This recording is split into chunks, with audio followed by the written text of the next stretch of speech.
The title of this episode is When It Ends on the Outside, Let That Be True on the Inside.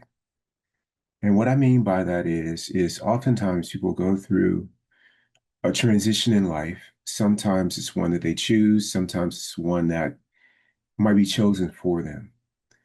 And if they resist it coming to an end, that often results in suffering for that person.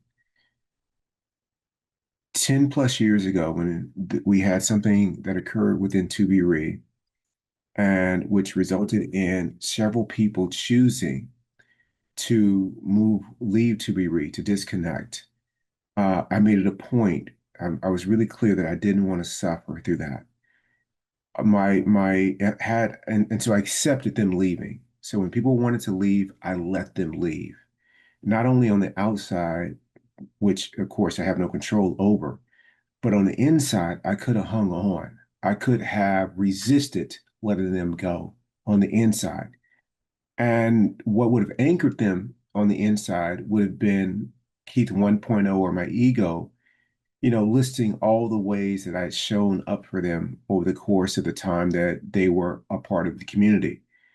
How many soccer games I had gone to for their kids, how many times I've helped them through some very difficult challenges in their life, whether it was illness to them or a loved one, them going through a divorce or relationship change, uh, job transitions and challenges, you know, something that was going on that was really important to them that was not going the way that they wanted to go. I mean, the list goes on with the number of things that I did for people in the community. And likewise, a lot of people showed up for me too.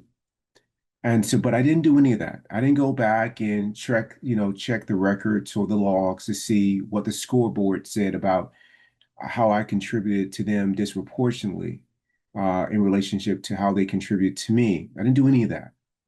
All I did was I accepted that they were choosing to go in a different direction. And in doing so, I released myself inside. That acceptance meant that there was going to be no resistance, and I was able to really create a really beautiful story about what their relationship was for the time that it lasted.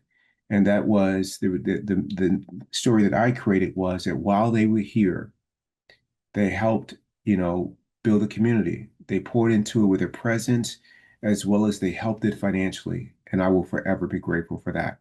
They also provided me with an opportunity to grow as a person and as a leader. And I was grateful for that. Now, when it came to ToBeRe, I did a really good job. But prior to ToBeRe, there was a place to where I didn't do such a good job. And that was in relationship to my stepfather. As I mentioned in previous podcasts, my stepfather suffered from alcoholism. And as a result of that experience of alcoholism, he was very, very abusive in our home. And my mother, my brother, and I, we all were the recipients of that physical and verbal abuse. And I really internalized a lot of that. I didn't say much back then. I was a kid and even a teenager, but inside there was resentment, there was even hate inside toward my stepfather. So when I left home at 17, although I left him there in the physical form, I took him with me internally. I took the resentment, I took the hate, the distrust, all of that I took with me. And and the impact of not letting that go at the time meant that it affected my relationships moving forward, in particular my intimate relationships with people that I would go on to date. And the way that it showed up was I didn't trust them. I didn't, I didn't allow my heart to be exposed because I didn't feel like it was safe to do so. I didn't show any vulnerability in the relationship. And without calling it this, I somehow played a victim, even though I didn't know that was the identity I was taking on, because of the way I continue to move through life. Thankfully, I went through a personal development seminar at the age of 37, and that was the point in which that ended. I let that go, and I cultivated forgiveness for myself, for my stepfather, which doesn't mean excusing his behavior during that time. It just meant that I was letting it go inside of me. So much so that if we crossed paths, that I would do so with an open heart, that I had maintained the ability or retained the ability to not confuse his behavior with his humanity, which is no small thing for Keith 1.0, but it's pretty normal behavior for Keith 2.0 is to see the person's humanity, not their behavior, not their beliefs.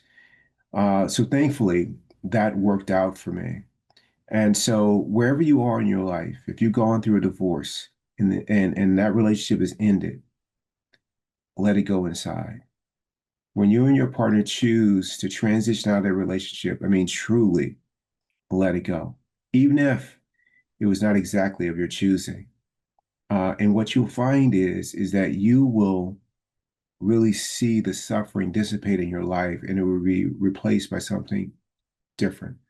And that difference for me was inner peace.